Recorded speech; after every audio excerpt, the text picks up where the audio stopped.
Olá, tudo bem?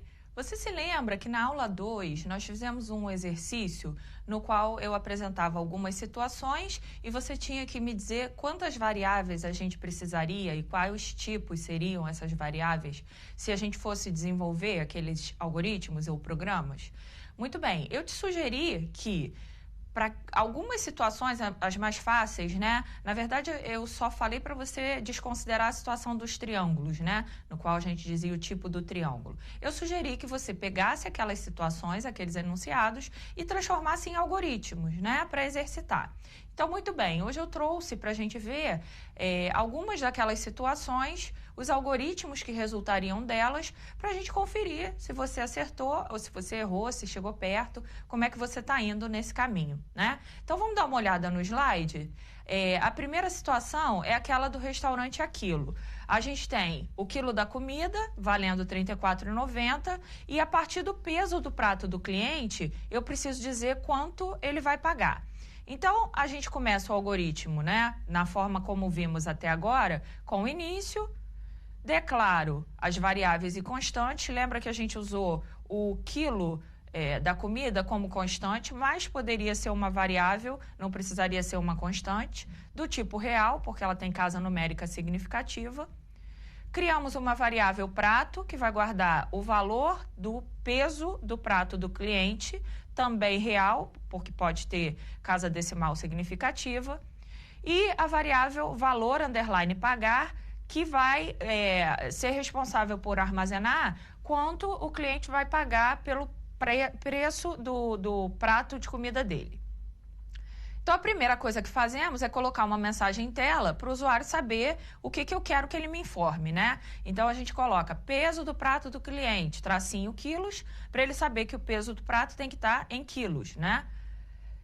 A informação que ele digitar vai ser armazenada na variável prato. Então, leia prato.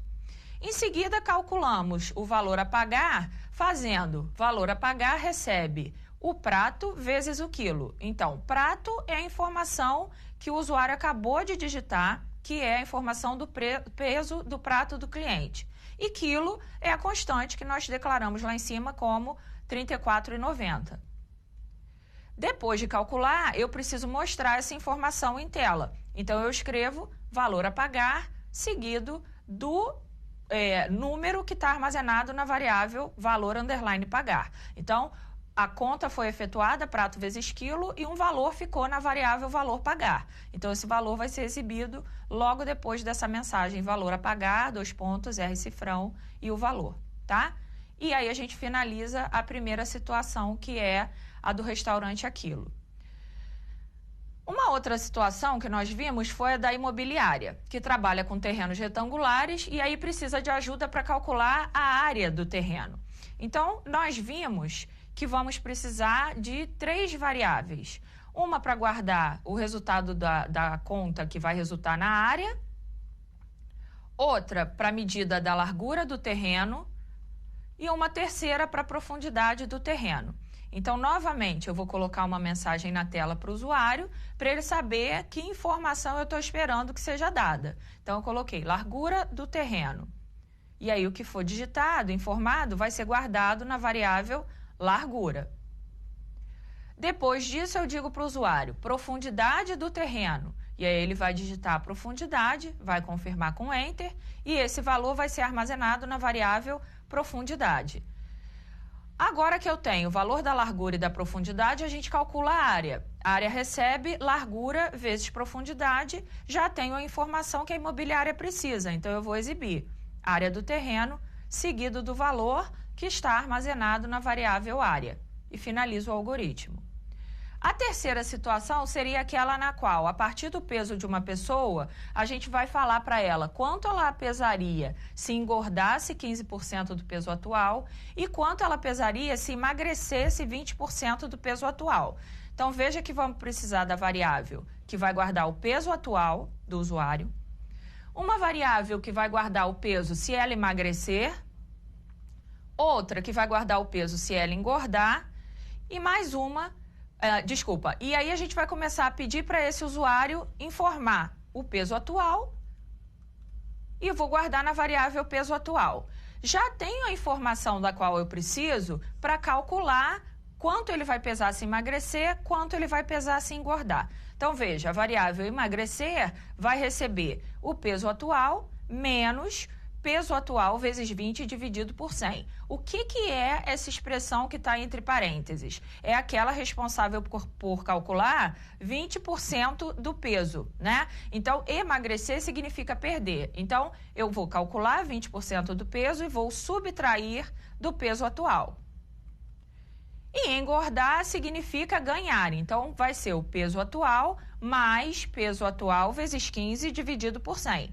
O que é essa expressão entre parênteses? É aquela que vai descobrir quanto é 15% do peso atual. Então, eu descubro 15% do peso e somo ao peso atual para saber quanto ele vai pesar se engordar. E aí mostro para o usuário, olha, seu peso mais 15%, e aí exibo o valor armazenado em engordar. Seu peso menos 20% e exibo o valor armazenado em emagrecer. E finalizo o algoritmo.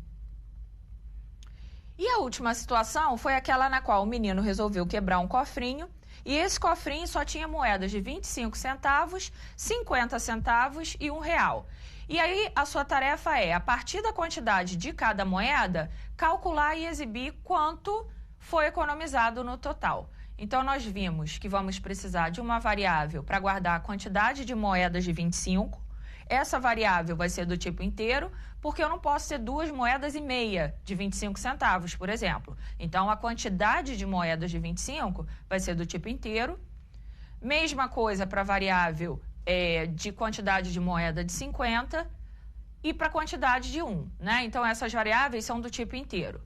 A quantia total vai precisar ser do tipo real, né? Porque eu posso, no final, descobrir que o menino economizou R$ 150,75, por exemplo. Então, quantia total não pode ser inteiro, precisa ser real.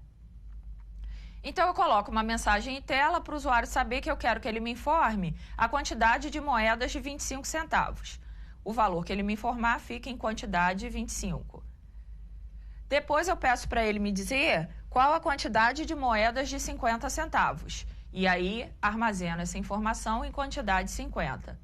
Por fim, eu pergunto qual a quantidade de moedas de R$1 e armazeno em QTDE1. Então, eu já tenho quantas moedas de cada valor o menino economizou no cofrinho. Agora, eu preciso calcular a quantia total. Então, a quantia total recebe a quantidade de moedas de 25 centavos vezes 25 centavos, mais a quantidade de moedas de 50 centavos vezes 50 centavos, mais a quantidade de moedas de R$1. Por que é que eu não multipliquei por 1? Porque vai dar exatamente o mesmo valor, né? Porque se ele me diz, por exemplo, que ele tinha 25 moedas de R$1, se eu multiplicar isso por 1, vai ser 25. Então, eu economizo ali uma operação.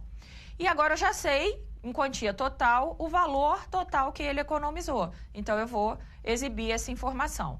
Quantia economizada, quantia total. E finalizo o algoritmo. Observa que não são exercícios muito difíceis, né? Eles seguem um padrão, que é o recebimento de dados via teclado, o processamento, que é uma conta, e a exibição para o usuário. A gente já falou disso um pouquinho, lembra? Quando eu te falei que o esquema mais básico da computação envolve entrada, processamento e saída, que é exatamente o que a gente está fazendo nesses algoritmos. Então, eu espero que você tenha chegado perto, né? Eu espero que você tenha acertado. Se não, chegado perto dessas respostas, né? Se elas não estão idênticas à minha, vê onde você errou, compara com o que foi mostrado aqui, para a gente poder ir ajustando e colocando o treino nos trilhos para as aulas que vêm a seguir. Um abraço.